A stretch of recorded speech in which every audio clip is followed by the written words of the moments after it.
السلام علیکم ورحمۃ اللہ وبرکاتہ۔ نحمدہ ونصلی علی رسولہ الکریم۔ ناظرین کرام، بالکل آپ نے درست پڑھا کہ غیر مقلد عاقل کو پہلا کلمہ بھی نہیں آتا، یعنی اس کے کلمہ کے الفاظ بھی درست نہیں ہیں۔ یہ ہمیں کیسے معلوم ہوا؟ عاقل صاحب نے کوئی ویڈیو اپلوڈ کی جس میں وہ یہ ثابت کرنا چاہ رہے تھے کہ بھئی یہ جو 6 کلمے ہیں، جو یہ پہلا کلمہ ہے، دوسرا کلمہ ہے، تیسرا، چوتھا، پانچواں، چھٹا، یہ یعنی اس کا رد کیا ہے کہ یہ ترتیب صحیح نہیں ہے، درست نہیں ہے، اور بچوں کو اس ترتیب سے نہ پڑھایا جائے، کیونکہ یہ حضور سے یہ الفاظ ثابت نہیں ہیں۔ آپ وہ پڑھائیں جو اللہ کے رسول سے الفاظ ثابت ہیں۔ جو اللہ کے رسول سے الفاظ ثابت نہیں ہیں وہ آپ نہ پڑھائیں۔ اور کہتا ہے ہمیں اس طرح پڑھایا جاتا تھا اور پھر خود پڑھا ہے اور کلمہ پڑھا ہے، اور آگے جو ہے نا اسے یعنی جب وہاں پڑھتا تھا تو ظاہر ہے اسے چیزیں یاد تھیں نا، جب وہ ماحول چھوڑا تو اسے یہ بھی پتہ نہیں لگتا۔ کہتا ہے دوسرا کلمہ تمجید، یوں کہہ کر پھر کہتا ہے سبحان اللہ والحمدللہ، کہتا ہے مجھے معذرت صاحب مجھے یاد نہیں، میں بھول گیا۔ تو یہ یعنی یہ کلمات، یہ کلمے جو عام طور پر بچوں کو یاد ہیں، عاقل صاحب وہ بھی بھول گیا، یاد نہیں، لیکن جو یاد کلمہ ہے اس کلمہ کے الفاظ بھی درست نہیں ہیں۔ ہم عاقل کے الفاظ جو کلمہ کے پڑھتے سنانے سے پہلے اس کا اعتراض آپ کی خدمت میں پیش کرتے ہیں، آپ سنیں، ہم کچھ اس پر گفتگو کرتے ہیں اور پھر عاقل کے الفاظ سناتے ہیں وہ پہلا کلمہ کس طرح پڑھ رہے ہیں۔ پھر آپ بھی خود سن لیجئے اور اندازہ لگا لیجئے کہ عاقل صاحب کا کلمہ،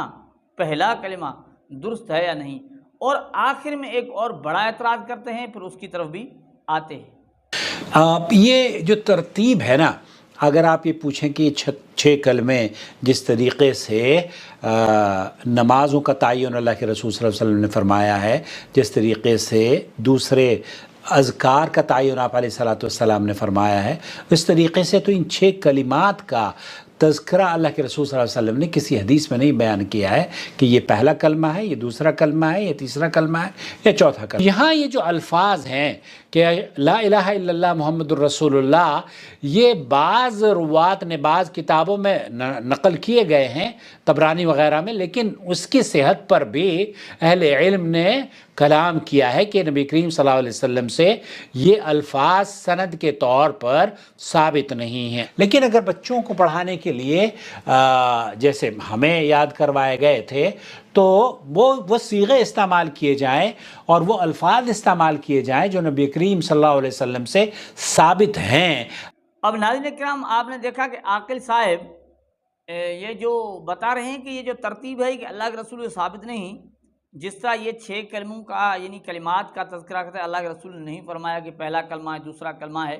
اور پھر آگے ہم نے آپ کو کلپ سنائی کہ یہ جو الفاظ ہیں کہ بعض کتب میں ہیں لیکن اہل علم کا ان پر کلام ہے، ٹھیک ہے، یہ کہتے ہیں اچھا کلام ہے۔ اب بچوں کو جو بڑا پڑھایا جاتا ہے، بچوں کو کسی ترتیب سے سکھایا جاتا ہے، کلمات سکھائے جاتے ہیں کیونکہ ان میں بنیادی عقائد ہیں، جو چیزیں ہیں۔ اب یہ کہتا ہے اس طرح بچوں کو نہ پڑھایا جائے کیونکہ یہ الفاظ اللہ کے رسول سے ثابت نہیں ہیں۔ لیکن اسی سلسلے میں ہمارے جامعۃ العلوم الاسلامیہ بنوری ٹاؤن والوں سے سوال پوچھا گیا، اس پر جواب دیا گیا ہے، ہم آپ کی خدمت میں پیش کرتے ہیں کہ کیا فرماتے ہیں علماء کرام اور مفتیان اعظام اس مسئلہ کے بارے میں کہ 6 کلموں کا ثبوت ہے یا نہیں ہے، اور ان کا نام اور رواج کب ہوا۔ جواب میں لکھا واضح ہے کہ 6 کلموں میں سے 4 کلموں کے الفاظ بعینہا احادیث سے ثابت ہیں، اور باقی 2 کلموں کے الفاظ مختلف احادیث سے لیے گئے ہیں۔ جب عقائد کی تدوین ہوئی تو اس زمانے میں ان کے نام اور مروجہ ترتیب شروع ہوئی تاکہ عوام کے عقائد درست ہوں اور ان کو یاد کر کے ان مواقع میں پڑھنا آسان ہو جائے جن مواقع پر پڑھنے کی نبی کریم صلی اللہ علیہ وسلم نے تعلیم دی، اور اس پر جو فضائل بیان کیے ہیں وہ بھی حاصل ہو جائیں۔ تاہم ان میں سے پہلے 4 کلموں کے الفاظ تو بعینہا احادیث میں موجود ہیں، 5ویں اور 6 کلمے کے الفاظ مختلف احادیث میں متفرق موجود ہیں۔ پہلا کلمہ کنز العمال اور مستدرک الحاکم میں، دوسرا کلمہ ابن ماجہ اور بخاری میں، تیسرا کلمہ مصنف ابن ابی شیبہ میں اور ابن ماجہ میں، چوتھا کلمہ مصنف عبدالرزاق الصنعانی مصنف ابن ابی شیبہ اور سنن ترمذی میں۔ باقی 2 کلموں کے الفاظ متفرق مذکور ہیں، آگے ان کے بھی حوالہ جات دیے گئے ہیں۔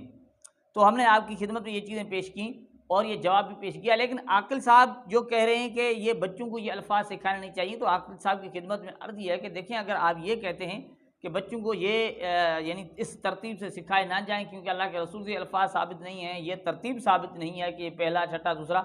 تو مدارس میں جو نصاب پڑھایا جاتا ہے کیا اللہ کے رسول سے ثابت ہے؟ خود ان غیر مقلدین کے مدارس میں جو نصاب پڑھایا جاتا ہے، جو کتب پڑھائی جاتی ہیں، کیا اللہ کے رسول نے پڑھائی ہیں؟ کیا اللہ کے رسول کی چیزیں ثابت ہیں؟ اگر آپ ان کی اجازت دے رہے ہیں بغیر ثبوت کے، ان کا اس بات نہیں ہے اس کے باوجود، تو اس کا رد کیوں کر رہے ہیں؟ یہ بھی تو بچوں کو پڑھانے کی ترتیب کے لیے ہے۔ مسلمانوں میں عقائد یعنی عقائد کی تعلیم کے لیے یہ چیزیں ہیں، تو جس طرح ان چیزوں کی ضرورت ہے، ان چیزوں کی بھی بہت اہم ضرورت ہے۔ اب ان کی ترتیب بنانا تو ضروری ہوتا ہے نا، تو اہل علم نے ان کی ترتیب بنائی، اگر وہ ترتیب درست ہے اور اس طرح پڑھانا چاہیے تو بالکل یہ ترتیب بھی درست پڑھانا چاہیے۔ اور پھر یہ کہتے ہیں کہ یہ کلمہ یہ پہلا ہے، دوسرا ہے، تیسرا ہے، یہ ترتیب اللہ کے رسول سے ثابت نہیں۔ تو عاقل صاحب کی خدمت میں گزارش ہے، قرآن پاک کے 30 پارے ہیں، یہ پہلا پارہ ہے، دوسرا پارہ ہے، تیسرا پارہ ہے، یہ ترتیب اللہ کے رسول نے دی ہے۔ کیا کسی حدیث میں ہے کہ اللہ کے رسول نے فرمایا کہ یہ سورۃ البقرہ پہلے پارے کی ہے اور یہ سورۃ النساء چوتھے پارے کی ہے؟ اس طرح کچھ ہے؟ یعنی یہ چیزیں آپ دیکھیں مسلمانوں کے اندر چل رہی ہیں، اہل علم نے ان چیزوں کو تسلیم کیا ہے، تو ان چیزوں کو تسلیم کیا ہے۔ ناظرین اب ہم چلتے ہیں اس طرف جو ہم الفاظ آپ کی خدمت میں پیش کرتے ہیں اس غیر مقلد عاقل کے، آپ سن لیجئے کہ کلمہ کس طرح پڑھتے ہیں۔ پہلا کلمہ طیب، طیب معنی پاک، لا الہ الا اللہ محمد الرسول اللہ، غالباً اس طرح کے الفاظ ہیں۔ اور دوسرا کلمہ تمجید، سبحان اللہ والحمد للہ، بھول گیا ہوں میں معذرت کے ساتھ۔ پہلا کلمہ طیب، طیب معنی پاک، لا الہ الا اللہ محمد الرسول اللہ۔ وہ لا الہ الا اللہ محمد الرسول اللہ، لا الہ الا اللہ محمد الرسول اللہ۔ تو ناظرین آپ نے دیکھا کہ غیر مقلد عاقل کا پہلا کلمہ تک درست نہیں ہے، وہ کلمہ جس پر یہ اعتراض کرتے ہیں، جس کے حوالے پہلے ہم نے دیکھا ہے جامعۃ العلوم الاسلامیہ بنور ٹائم اور دارالعلوم دیوبند والوں نے کہتے ہیں قرآن پاک سے بھی الفاظ ثابت ہیں، لیکن غیر مقلد عاقل اس کلمہ کو درست نہیں پڑھ رہے، وہ پڑھتے ہیں لا الہ الا اللہ محمد رسول اللہ، یعنی لا الہ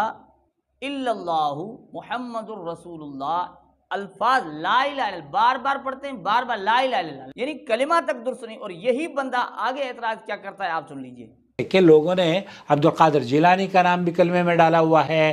بہت سارے لوگوں نے تو اشرف علی صاحب تھانوی اور نہ جانے کن کا نام بھی کلمے میں ذکر کیا ہے۔ دیکھیں اب یہ کہتے ہیں کہ جس طرح لوگوں نے عبد القادر جیلانی کا نام یعنی کلمہ کے اندر ملا دیا، اور کہتے ہیں بہت سارے لوگوں نے اشرف علی تھانوی کا نام کلمہ میں ذکر کیا ہے، بہت سارے لوگوں نے۔ اب یہ بھائی بہت سارے لوگ پتہ نہیں کہاں رہا کرتے ہیں اور پتہ نہیں کتنے زمانے سے یہ کلمہ کے ساتھ یہ الفاظ ملاتے اور پڑھتے چلے آ رہے ہیں۔ ذرا عاقل صاحب اس کی اگر وضاحت کر دیں کہ بھئی یہ اس طرح کے بہت سارے لوگ ہیں جو کلمہ کے ساتھ اشرف علی تھانوی کا نام بھی پڑھا کرتے ہیں، ہمارے علم میں تو یہ چیز نہیں ہے۔ اب یہ بندہ جو کلمہ کے الفاظ درست نہیں پڑھ رہا لیکن اعتراض کتنے بڑے کرتا ہے،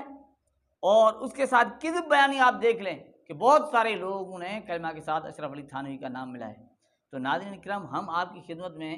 یہ پیش کرنا چاہتے ہیں کہ یہ جو لوگ اتنے بڑے اہل علم لوگوں کا رد کرنے کی کوشش کرتے ہیں، بڑے علم والے لوگ جن کو اللہ تعالیٰ نے علم دیا ہے، ان کی مخالفت کرتے ہیں، اور اپنی حالت یہ ہے کہ خود پہلے تو پتہ نہیں کہ دوسرا کلمہ کیا کہتے ہیں، تمجید، سبحان اللہ والحمد للہ، مجھے یاد نہیں، یاد اتنا نہیں، اور جو یاد ہے وہ کیا پڑھے، لا الہ الا اللہ، جن کا پہلا کلمہ تک درست نہیں، وہ اہل سنت والجماعت، علماء دیوبند، علماء احناف پر اعتراض کرتے ہیں۔ اللہ تعالیٰ ان کو ہدایت عطا فرمائے اور ہمیں ان کی حقیقت سمجھنے کی